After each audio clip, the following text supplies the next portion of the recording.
Politika ug kalingawan. Mas tulong pinalakas. Radyo.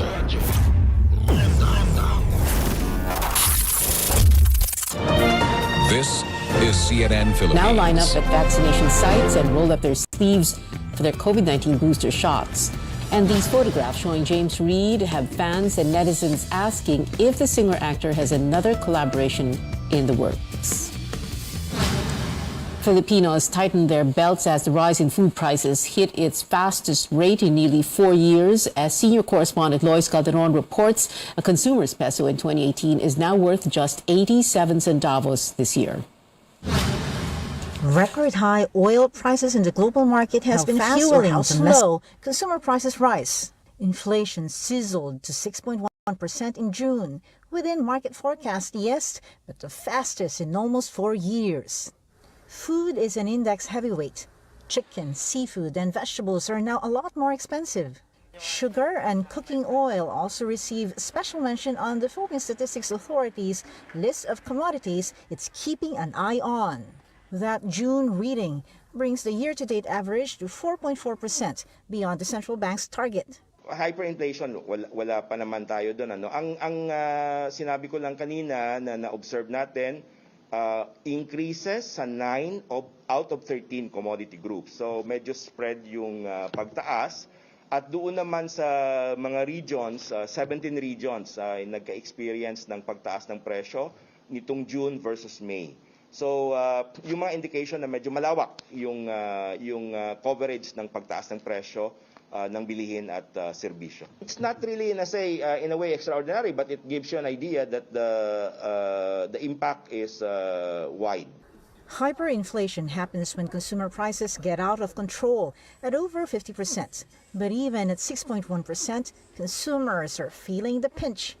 In-expect natin talaga na bumababa yung ating purchasing power peso. So tama ka dito sa report natin, 87.87 na lang. Means that sa June 2022, yung ating piso ay parang worth na lang 87 centavos. Kulang talaga, as in. Kaya lang walang magagawa, di ba? Lahat mahal. Pagkain, etong ganito, bigas, ulam, lahat. Gas, lalo-lalo na ang gas. Prices in the provinces have been moving at a pace faster than in Metro Manila. In Cordillera, where Ifugao farmers complain about rotting carrots and cabbage they are not able to sell even at bargain prices, expensive oil and higher fertilizer costs hurt the highland farmers. Para sa akin yung presyo dito mahal, pero sa Pangasinan kasi mas mura siya. Mas fresh din. Central Luzon, the Philippines rice granary, faces rice inflation, while Metro Manila saw a decline in the price of the grain. Statisticians say that's because of the rice variety, with Central Luzon producing regular milled rice. Helped by the rice tariffication law, the city capital enjoys a cheaper variety of the staple grain, special rice, which is imported. Lois Calderon, CNN Philippines. A directive from President Bongbong Marcos to agriculture officials: do what you can to soften the impact of the unfolding food crisis.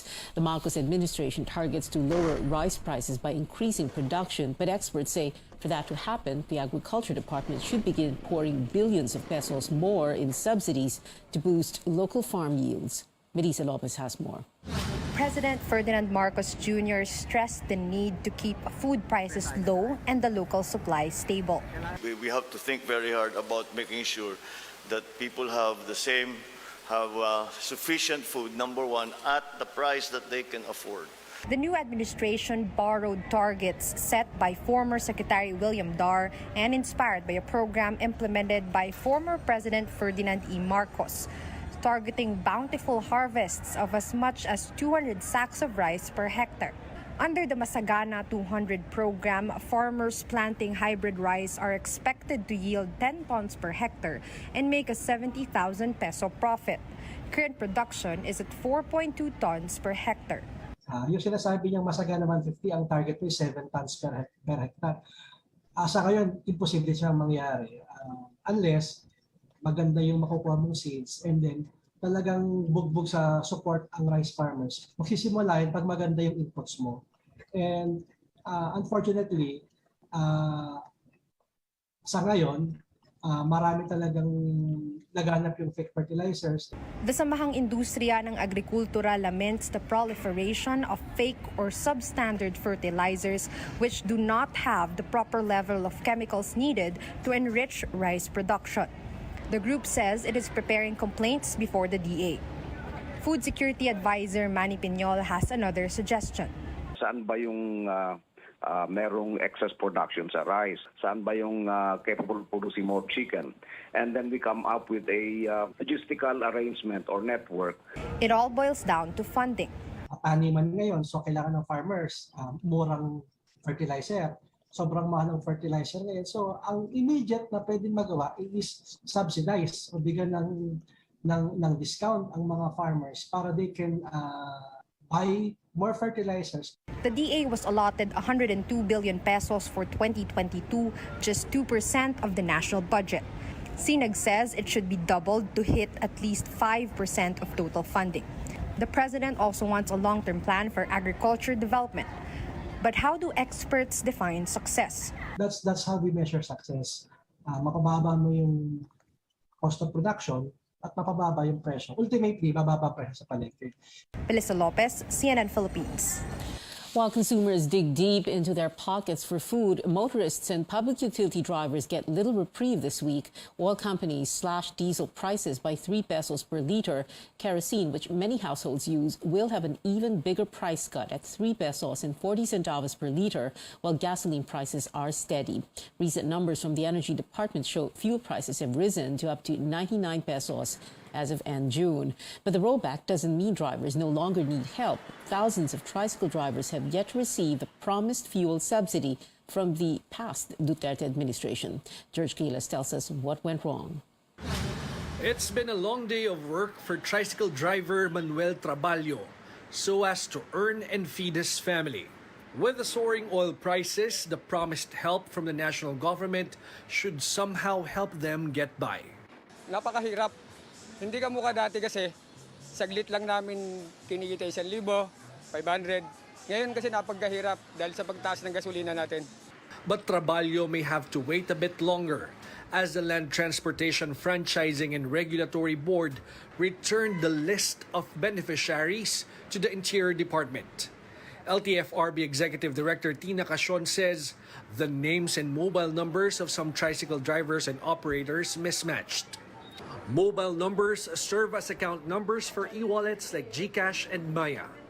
This is why the Land Bank of the Philippines did not release the fuel subsidy for tricycle drivers and operators through e-wallets. In Quezon City, they submitted over 42,000 names of drivers and operators. The local government has a hunch on why there's a mismatch with the names and account details of beneficiaries. Naka-encounter din kami, most especially po yung mga driver po na medyo senior na, wala po talagang mga cellphone.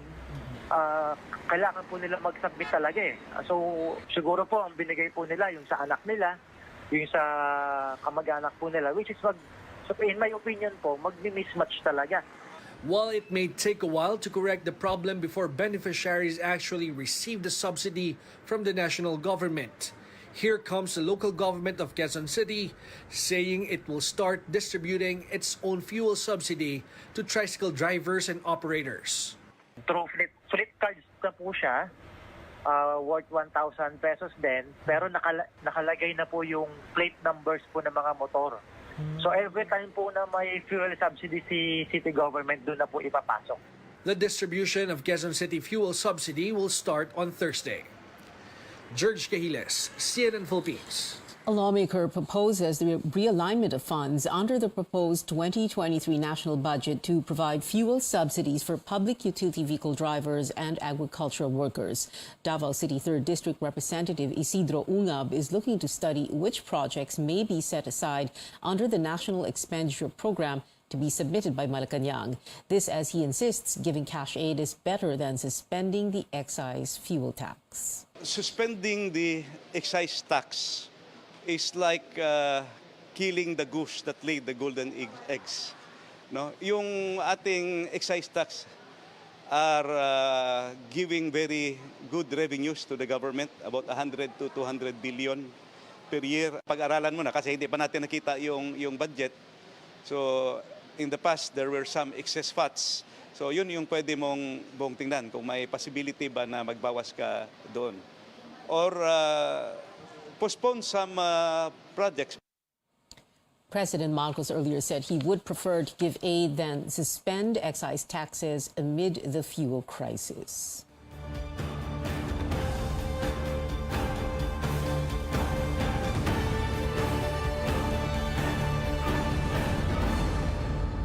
President Marcos holds his first cabinet meeting 5 days after taking office. The Marcos portfolio is still incomplete with 6 key positions waiting to be filled. Let's bring Rex Remedios live from Malacanang for the details. Rex, what is the focus of the meeting? Well, first, economy. Second, education. And third, food security. The economic team first presented an outlook of the economy. Vice President and Education Secretary Sara Duterte then gave her ideas on how will be the implementation of the full face-to-face classes will be next semester. President Marcos also gave a background on what will be his general directives to agriculture officials are to ensure food security. The president himself admitted they were not able to cover everything after they met for 4 hours. That's why he and his cabinet are planning to meet twice to thrice a week. In his first press briefing as president, he emphasized the importance of making sure there's enough food supply at affordable prices. He is concerned about rising food prices, saying that many factors are out of their control. Although he says the country has enough food supply. The chief executive says they're still preparing for possible food shortages and higher prices. A journalist also asked President Marcos about the inflation rate of 6.1 last month. The number is higher than the government's target of 2 to 4%. And here is his response. I think that I will have to disagree with that number. We are not that high. We have crossed our targets were less 4% or less. Unfortunately, it looks like we may cross that threshold. Tatawid tayo sa 4%. The president, meanwhile, said there's no need to import more rice and corn to stabilize prices locally. He says he wants to boost local production this planting season instead. The chief executive, however, emphasized that there's a need to import more pork and chicken. Pork because the country is short on supply due to the African swine fever. Chicken because he says local supply is not sufficient. Although we have yet to know if these measures are enough and can make it on time to temper rising food prices. Back to you, Pia. Rex, I understand the president planning to start full face-to-face classes by November. Can you tell us more about this? Well, President Marcos says that Vice President Duterte announced during the cabinet meeting that she seeks to implement the resumption of full face-to-face classes by November. And this will be the first time that full face-to-face classes will be held since the pandemic began in March 2020. And it will start in phases starting September. Pia. The president, Rex, set to meet with the Chinese Foreign Minister Wang Yi. What is the purpose of that meeting? Well, President Marcos says that the purpose of the meeting is to further strengthen the ties between the Philippines and China, and that they're working to resolve the differences of two countries when it comes to the ongoing territorial disputes in the West Philippine Sea. And that he also wants to have more exchanges with China, such as cultural, educational, and even military. Pia. Rex Remedios there, giving us the latest from Malacanang. When we come back, booster vaccinations underway for healthy minors in Metro Manila. A look at the situation on the ground with Caroline Bonquin. And are we seeing another collab between Filipino singer James Reid and South Korean artists? Stay tuned to Newsnight here on CNN Philippines.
This is Newsnight on CNN Philippines. 12 to 17-year-olds without underlying illnesses may now get their COVID-19 booster shots. The health department says local governments may begin rolling out boosters for the age group as soon as they're ready. Caroline Bonquin checked the situation at a vaccination site here in Metro Manila. 12-year-old Angela Nilo was accompanied by her mother to Don Alejandro Roses Senior High School in Quezon City on Tuesday to get her COVID-19 booster shot. She completed her first 2 doses in December.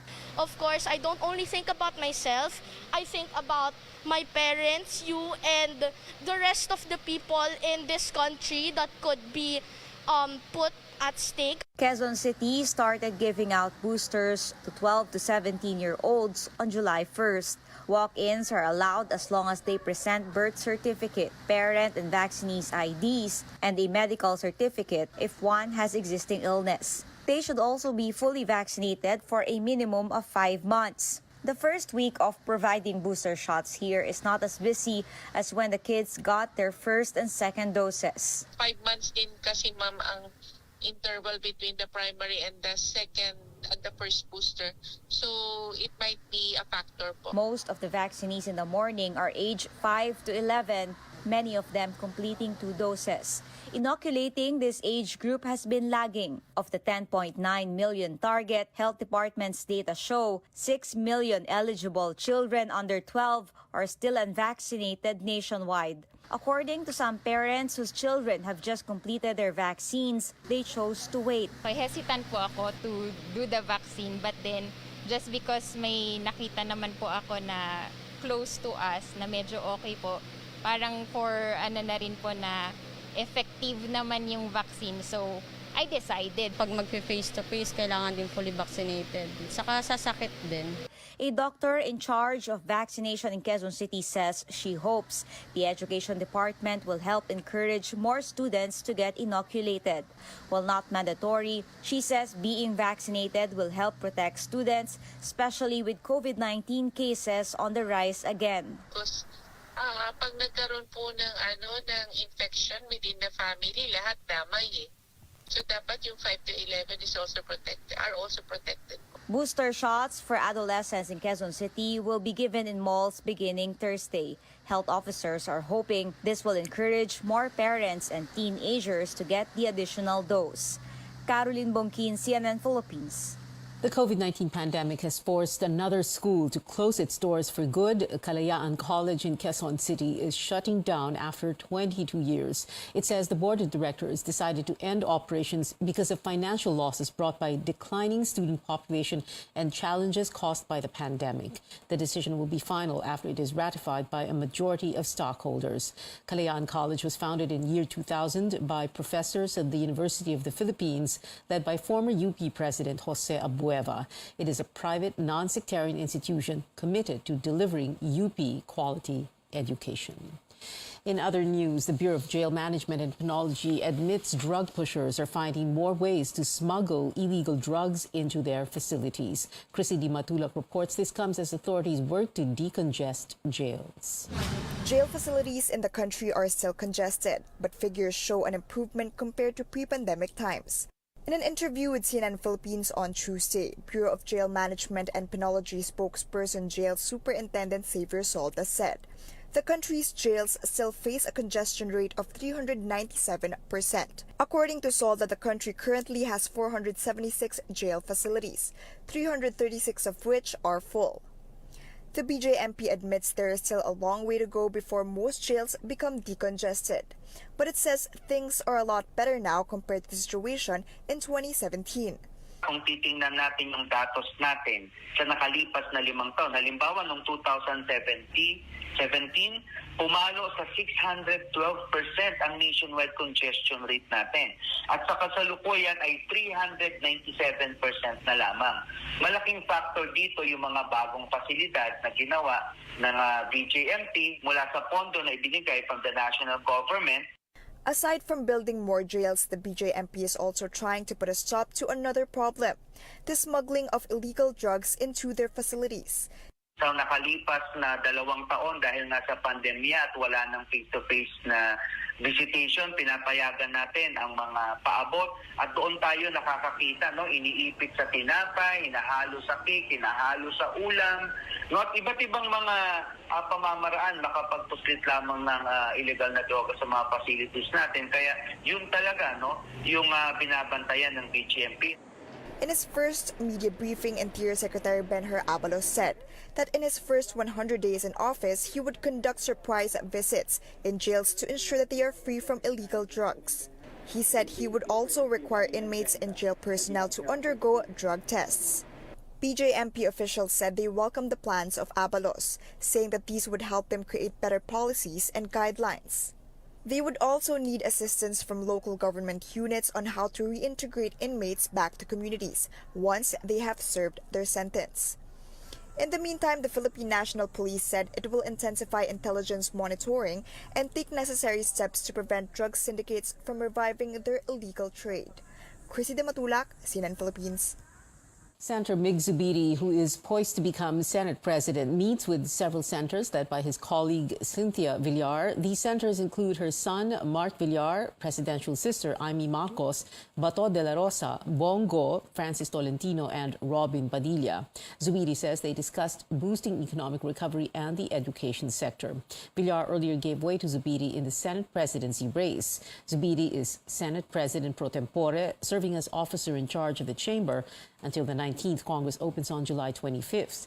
Zubiri has committed to form a supermajority in the Senate. Global headlines now. Major shootings unfolding, beginning with the United States, where police have arrested a person of interest in the U.S. state of Illinois. The suspect was identified as Robert Primo, who opened fire from a rooftop during a 4th of July parade on Monday. At least 6 people were killed and dozens critically injured in Highland Park. In Europe, a suspect has been remanded into a psychiatric facility after killing 3 people at a shopping mall in the Danish capital, Copenhagen, over the weekend. The 22-year-old Danish man charged with manslaughter will remain in the facility for 24 days. Police said the gunman was known to psychiatric professionals. Trending stories coming up. Is there hope for another collab between James Reid and a K-pop artist? Netizens seem to think so after the star was photographed with a GOT7 member. And this one's for NGenes, or fans of the hit K-pop group ENHYPEN. Did I say that right? The comeback mini album Manifesto Day 1 is finally here. Details when we come back.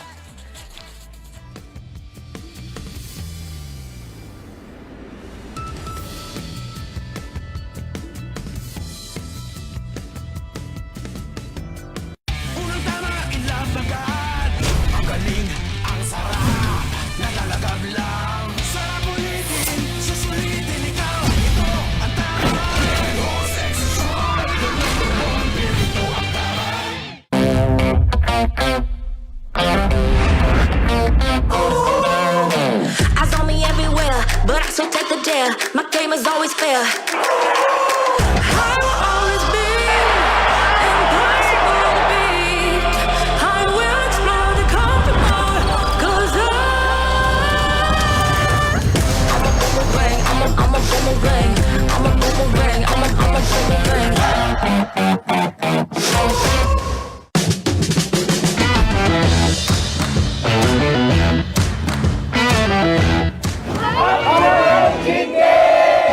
Tonight, we are celebrating all things gin. People are going back to bars after a long hiatus, are in for an exciting and unique experience with the Gin Bar Crawl Challenge. Gin lovers are invited to try specially concocted signature drinks made with Ginebra San Miguel gin products at any of the 30 partner establishments nationwide.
Welcome back. Sports news first. The Philippine football team is off to a great start in this year's AFF Women's Championship. The Filipinas scored a phenomenal upset against world number 12 Australia last night at the Rizal Memorial Stadium in Manila. Sabrina Bolton made the breakthrough goal for the team for the 1-0 victory.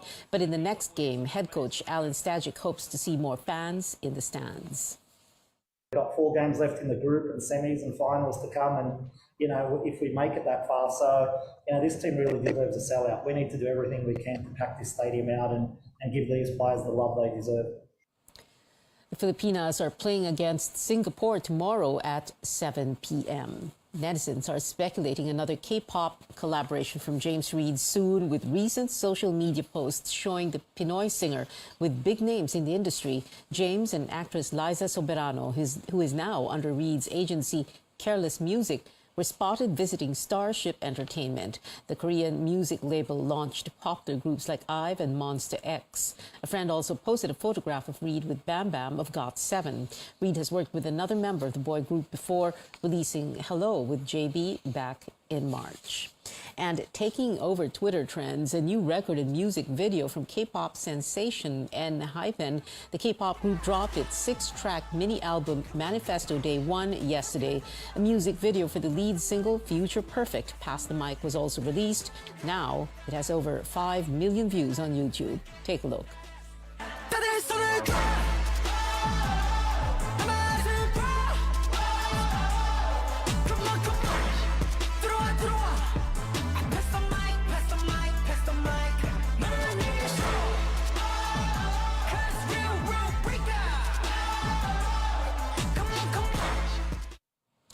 In January, Enhypen broke the Billboard record for most tracks to make it on its Hot Trending Songs chart with 6 titles on the list. And that is it for now. Join me again on News.ph at 7 p.m. I'm Pia Ontiveros for Newsnight, where we go above and beyond the headlines. Go above and beyond the headlines.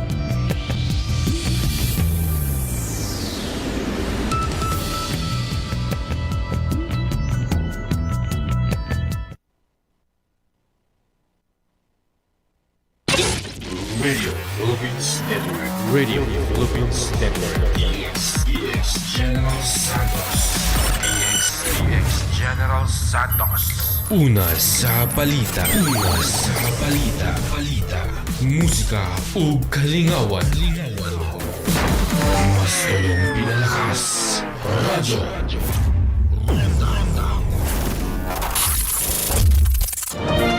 This is CNN Philippines.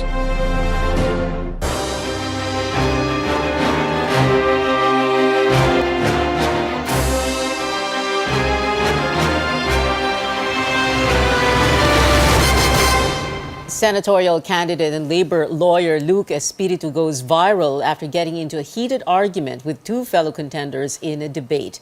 At the SMNI senatorial debate Wednesday, Espiritu clashed with former presidential spokesperson Harry Roque and suspended lawyer Larry Gadon about martial law. That's after Espiritu said schools should teach children about the human rights violations under the late dictator, former President Ferdinand Marcos. Let's watch this. I'll go by the Bakit record. Bakit yung isisisi kay Marcos yun? It's my time. We should not use this forum for a propaganda against the Marcoses. Binuksan mo ang usapan, wag mo akong pagbawalan. I go by the record, Amnesty International, 3,257 ang pinatay nung panahon ni Marcos. 35,000 ang mga It's my time, wag kang bastos. Kung ano man ang nangyari sa nakaraan, inisa-isa ko po ang records. Wala pong kaso for human rights violation sa Amerika si Ferdinand Marcos Jr. Sa isa ko rin po ang mga kaso na decided po ng ating Philippine Supreme Court. Totoo po, co-administrator si Ferdinand Bongbong Marcos, wala pong kaso na siya mismo nagnakaw. With all due respect to Attorney Harry Roque, I know your history. You were anti-Marcos before. You were for human rights before. Your life, you spent your life against the Marcoses, you work for human rights, and now that you were given a Senate spot under the party of Bongbong Marcos, now you cry hallelujah and praise Marcos. There was nothing respectful with what you said against me. Ang katotohanan po ang pinag-uusapan, hindi po ang patay na Marcos, ang pinag-uusapan ang buhay na Marcos. Sa akin po, panagutin ang mga nagkasala, pero yung mga hindi po gumawa ng kahit anong kasalanan, wag po natin idamay sa sisi. Espiritu is on the senatorial slate of Caliotti de Guzman and Walden Bello. We now go above and beyond the headlines with the man himself, ang sabi daw di bardagulan, senatorial candidate and labor lawyer Luke Espiritu. Attorney Luke, magandang hapon sa inyo. Yes, magandang hapon. I'm sorry, magandang gabi pala, sorry. Yes, magandang gabi at sa inyo at saka sa mga viewers ninyo. Okay, so bardagulan daw. You are our, in a very long time, our first studio guest, emphasis on studio, yes. Dahil nga alert level 1. No? Pero, alam mo, chinek ko yung Twitter mo so kagabi daw, mga 2,000 followers mo. I'm not sure because the Twitter is handled by my team. Okay. But of course, in consultation with me. Okay, FYI, 17,800. As of 10 minutes ago. I heard, yeah. Pero ang kailangan mo, hindi Twitter followers, kundi boto. Tama? Yes, we need votes and we need supporters and we need to create a movement against all of these lies that are going around. A movement against all these lies. Okay, let's talk about last night's debate. No? So, meron kang sinabi after parang kulang pa ang bakbakan, gustong-gusto mong parang gigil na gigil ka at sabi sana marami pang encuentro with sina attorneys Gadon and Roque. Because we need to expose these people. They are peddling lies about this chapter in our nation's history, which is the darkest chapter. And you know, it is really difficult if our new generation of Filipinos are learning these lies and imbibing the values of the regime of Marcos. Kasi yung regime na yan na hindi rumirespeto sa human rights at gino-glorify ang authoritarian rule. And if we have that as values, kawawa naman ang ating lipunan. You didn't mince any words last night, no? Like as we showed, wag kang bastos, and then you were telling Harry na, you're singing hallelujah to the Marcoses now. Ano to, Attorney Luke? Parang nothing to lose, just dish it all It out. was not intended, although I think it's bound to happen. If you put the three of us in a room, it's bound to happen that we're going to argue. But it was never intended. I was triggered by the comment of Larry Gadon to a question about juvenile or children in conflict with the law.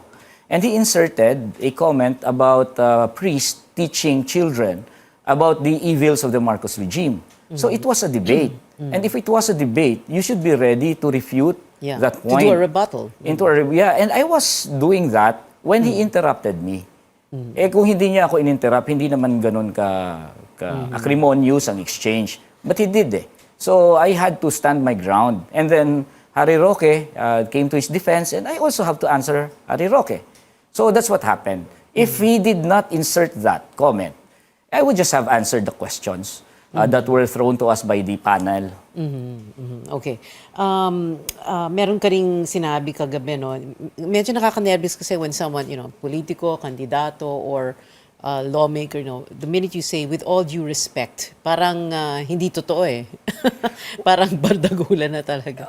That's what we do in court because for me, our training as lawyers, if we may argue and then heatedly, but then after that we call ourselves pañero, and that's actually how we address each other with all due respect. That's genuine because I'm not against you personally.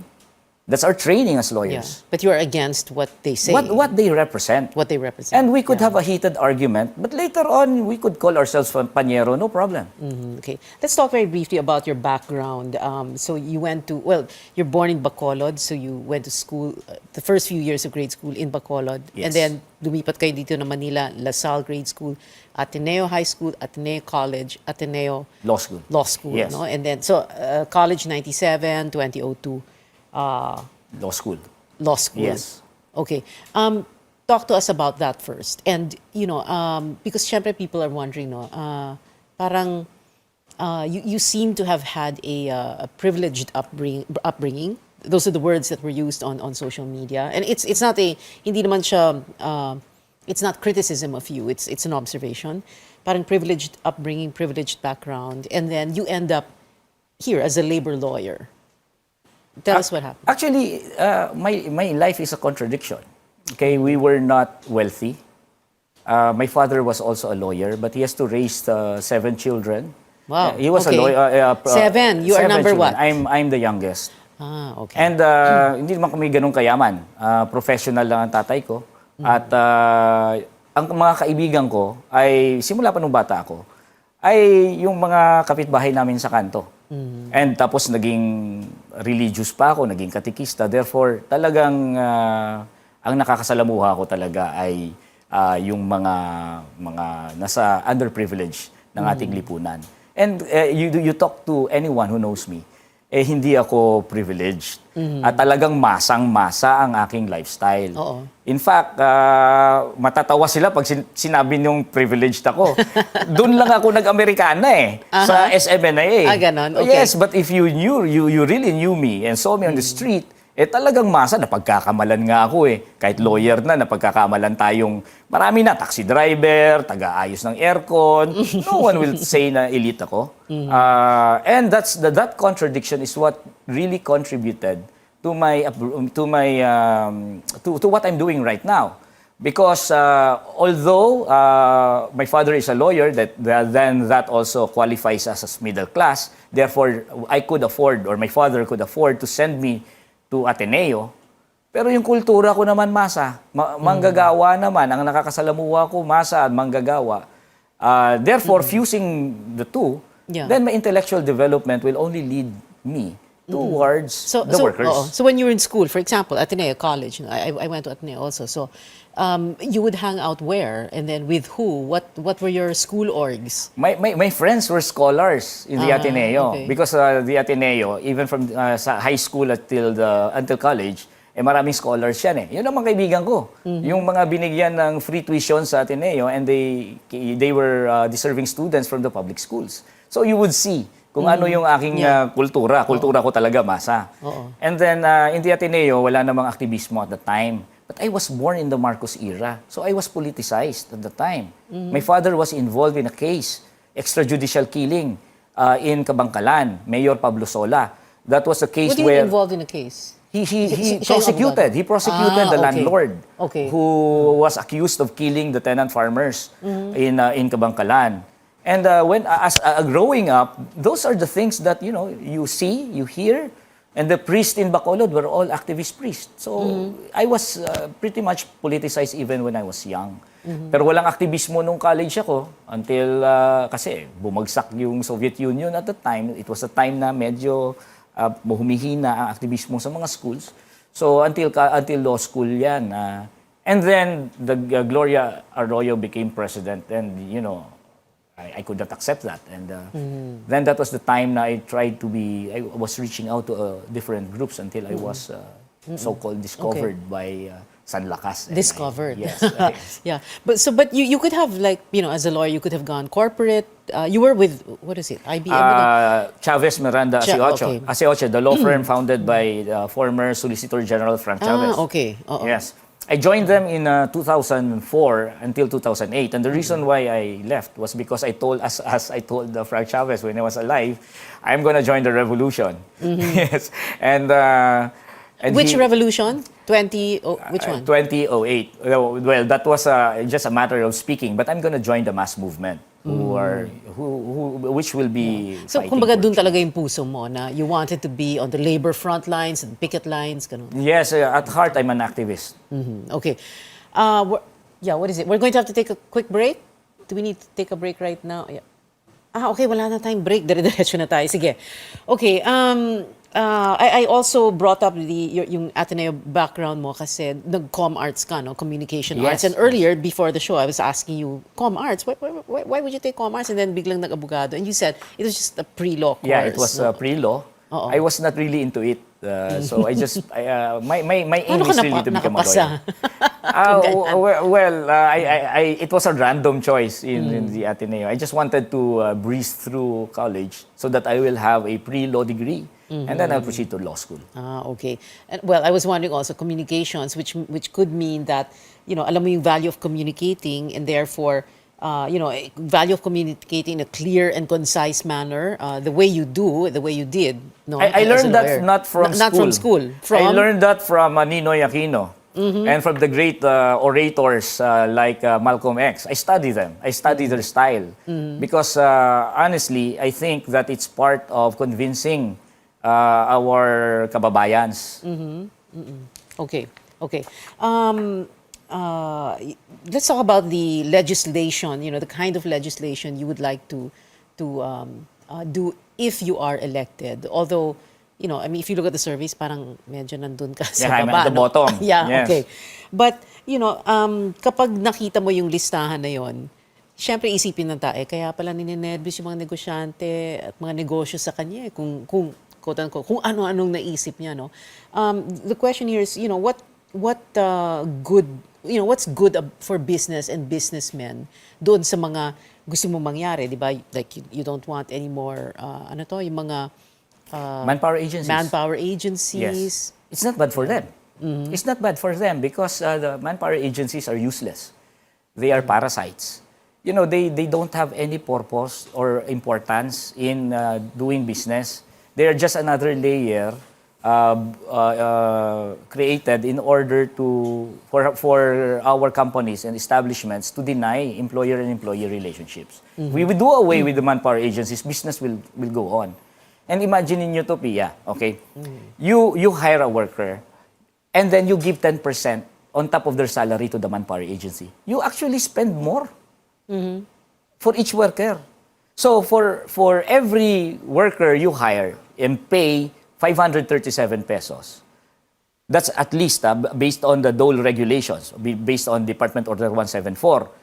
The manpower agency will get 10% equivalent of 537. That's 53.7 more that you pay for every worker because you have to pay the manpower agency. And I'm talking about the minimum. Others charge 12%. So why do they do that?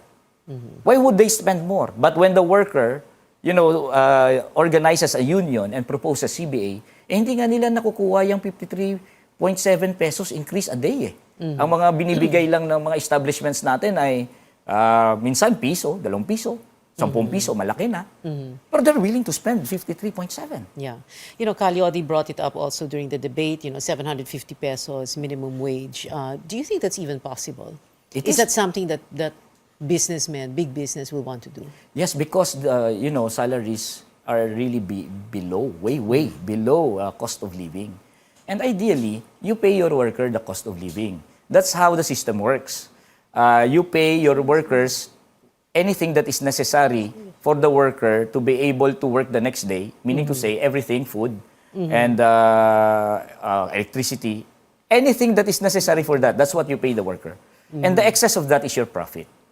So, if you pay the worker his cost of living, meaning to say your profit is still secured. But the problem is, we pay the workers here in our country below his cost of living. Secretary Pernia already said that for a worker to be able to survive, he has to earn 42,000 pesos a month. That's 1,615 a day. And if you give 537, that's only, what, 1/3 or less than 1/3 of his cost of living. 750 is not even equivalent to the cost of living. Medyo discount pa nga eh. Because our formulation is give the worker 750, then we will have to look for policies to reduce the cost of living. Meaning to say, para hindi na gumastos yung mga negosyante, pababain natin yung kuryente, pababain natin yung tubig. Naku, ang daming aaray dyan. Actually, matutuwa ang negosyante dapat dyan. Kasi part ng cost of production niya, kuryente. Di ba? Ang taas-taas ng cost of production niya dahil ang taas-taas ng kuryente. Number 1 tayo sa pinakamahal na kuryente sa Pilipinas. Dapat, pagka yan ang programa natin, pababain natin ang kuryente para ang mga manggagawa naman natin ay mabuhay at mabumaba ang kanilang cost of living. Equivalent rin yun sa pagbaba ng cost of production ng mga negosyante. Baka ang umaray naman doon yung kumpanya ng kuryente, yung... Ay, dapat lang, alam mo, yung sobra-sobra tubong lugaw yung kita nila. I also represented the Watchdog Freedom from Debt Coalition in the ERC. Ang laki-laki ng kinikita nila, guaranteed na return on rate base. Hindi sila aray dapat doon. Like for example, kumikita ka halimbawa ng 10 million sa isang negosyo mo. Babawasan mo yung 10 million ng 2 million. Mayroon ka pa rin 8 million. Binawasan mo ng 2 million. Hindi ka na ba magnenegosyo nun? May 8 million ka pa nga eh. Konting bawas lang para naman medyo makatarungan naman ang ating sistema dito. Do you really think you can win? Or is this like parang the impossible dream, Don Quixote, going up against the windmills? There are two aspects to the way I see it. By the way, you have 18,300 followers now. I just checked on Twitter. Oh, really? Yeah. Okay. Going back to that question, yes, the question. There are two ways I look at it. I would like to adopt yung sinabi ni na Italian socialist, Gramsci. Sabi niya, pessimism of the intellect, optimism of the will. Meaning to say, when you look at things and evaluate things, you must, have the pessimism of the intellect. You accept what are your weaknesses and try to assess. But then optimism of the will, meaning to say, you have to move forward and fight for victory. And that's what we do. I see the surveys, mababa ako, pero that does not stop us from campaigning for victory. Now, whatever is the result, and then it will just be a step for us for further victory. We will never stop until we win. Attorney Luke Espiritu, who took the internet by storm since last night, and now 18,300 ba? 18,300 followers on Twitter. Thank you so much for being with us. Maraming salamat. Maraming salamat. This Sunday, yet no other candidate seeking a Senate seat. 3 former officials of the Duterte administration will take part in our 7th CNN Philippines Senatorial Forum. Former Presidential Anti-Corruption Commission Chairman Greco Belgica, former Chief Presidential Legal Counsel Salvador Panelo, and former presidential spokesperson Harry Roque will answer issues facing the nation. Watch them side by side as they bear their platforms and stances on various matters. That's happening.